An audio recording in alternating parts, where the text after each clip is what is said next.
11h, Europe 1 Culture Média. Philippe Vandel. Salut Anissa, vous avez reconnu la boum? Bien sûr, Impossible j'ai de pas reconnu la boum. Les Rémi aussi. Absolument, culte. Je salue Rémi Jacob. Bonjour. Au sommaire, Rémi, de votre journal des médias, on redevient sérieux. Le palmarès du festival Cannes Série, également Netflix, qui met fin à son activité historique. Et puis, on en sait plus sur le retour de Christophe Ondelat à la télévision. Et ça devrait parler aux auditeurs d'Europe 1. Mais d'abord, on commence par les audiences qu'ont regardé les Français hier soir. Et c'est France 2 qui arrive en tête avec l'école de la vie. C'était hier soir le final de la saison 2 de cette série qui se passe dans un lycée. 2,3 millions de téléspectateurs et 11,5% du public. Juste derrière, c'était très serré hier soir sur le podium. On retrouve TF1 avec Grey's Anatomy, 2,2 millions de téléspectateurs et 10,9% de part d'audience pour la série médicale. Enfin, M6 clôture ce podium avec Top Chef qui se délocalisait hier soir le temps d'un épisode à l'hôtel Crillon. 2,2 millions de téléspectateurs étaient au rendez-vous et c'est stable par rapport aux précédentes semaines. Europe 1, le journal des médias. Journal qui démarre avec le palmarès de Cannes Série. Ah oui, le festival s'est achevé hier et le grand vainqueur est une série norvégienne. Ça s'appelle Power Play. Alors ça raconte l'histoire de Gro Harlem Brundtland. Son nom ne vous dit peut-être rien, mais c'est une femme au destin exceptionnel. Une jeune médecin qui s'est engagée un petit peu par hasard en politique à la fin des années 70 et qui a ensuite gravi tous les échelons jusqu'à devenir la première ministre de Norvège. Du côté des documentaires, le Grand Prix a été attribué à Draw for Change. Excusez mon accent, ça veut dire dessiner pour changer. Cette série documentaire belge s'intéresse aux femmes dessinatrices qui, un petit peu partout dans le monde, luttent pour l'égalité des sexes. Leur arme, c'est leur crayon.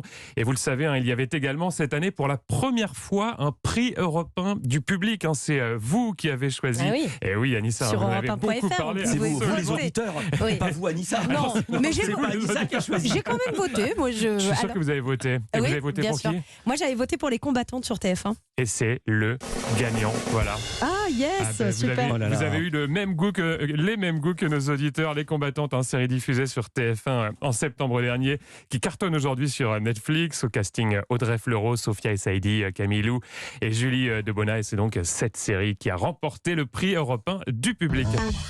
Et Julie Debona qui était aussi dans la série, qui était hier soir en tête des audiences sur la 2. Absolument. Pierre Ménès, condamné à 2 mois de prison avec sursis pour agression sexuelle. Une condamnation qui fait suite à une plainte déposée en 2018 par une vendeuse d'un magasin de sport parisien. Elle l'accusait d'attouchement.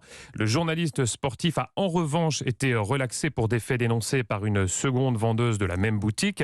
Il a également été innocenté dans le cadre d'une 3e affaire où c'était cette fois-ci une hôtesse du Parc des Princes qui l'accusait d'agression sexuelle. Je vous propose d'écouter la réaction de l'ex-chroniqueur de Canal+, qui s'est exprimé hier sur sa chaîne YouTube. Il faut savoir que 2 mois avec sursis dans ce genre d'affaires, c'est la sanction minimum. On peut pas avoir moins, surtout quand on est connu. Il n'y a pas d'inscription au fichier des délinquants sexuels, il n'y a pas d'amende. J'ai 10 jours pour faire appel. Je me réserve le droit de le faire ou pas. J'en parlerai avec Arash Tarandarch, mon avocat, et Caroline Wasserman, qui était mon autre avocate. Pierre Ménès qui réagissait donc à cette condamnation à 2 mois de prison avec sursis pour agression sexuelle.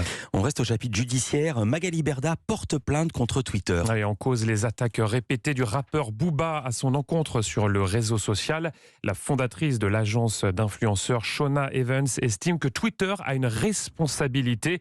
Et selon une information de France Info et BFM TV, elle a donc porté plainte pour, je cite, complicité de harcèlement moral aggravé. Netflix, je lis bien, Netflix met fin à son service de location de DVD. Et oui, de DVD, vous lisez bien, et vous avez bien entendu chez vous, car peu de gens le savent, mais avant de devenir la plateforme de vidéo à la demande que tout le monde connaît, Netflix, c'était de la location de DVD par courrier. Oui. Et absolument, c'était un Histoire service extraordinaire. Mais oui, très populaire service aux États-Unis. On était au début des années 2000. Alors je vous explique, Anissa, vous choisissiez un DVD et vous le receviez par la poste. Et une fois que vous l'aviez regardé, vous deviez le renvoyer dans la même enveloppe et ainsi de suite. Mais évidemment, en 2023, quasiment plus personne ne l'utilisait, ce service. Ce pourquoi Netflix y a mis fin. C'est donc une page qui se tourne pour le géant américain qui aura tout de même livré par la poste en 25 ans.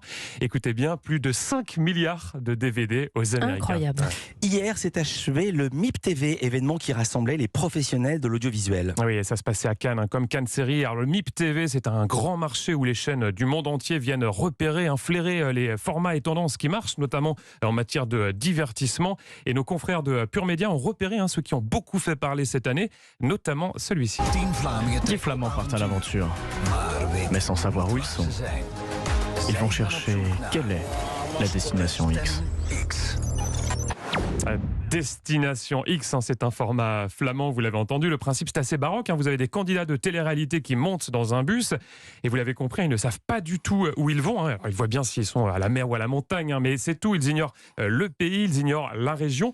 Tout au long du trajet, la production met des indices pour les aider à comprendre où ils se trouvent. Puis à chaque fin d'épisode, Il dure combien de temps le trajet? Ils les droguent? Parce qu'ils vont pas aller très très loin de la Flandre.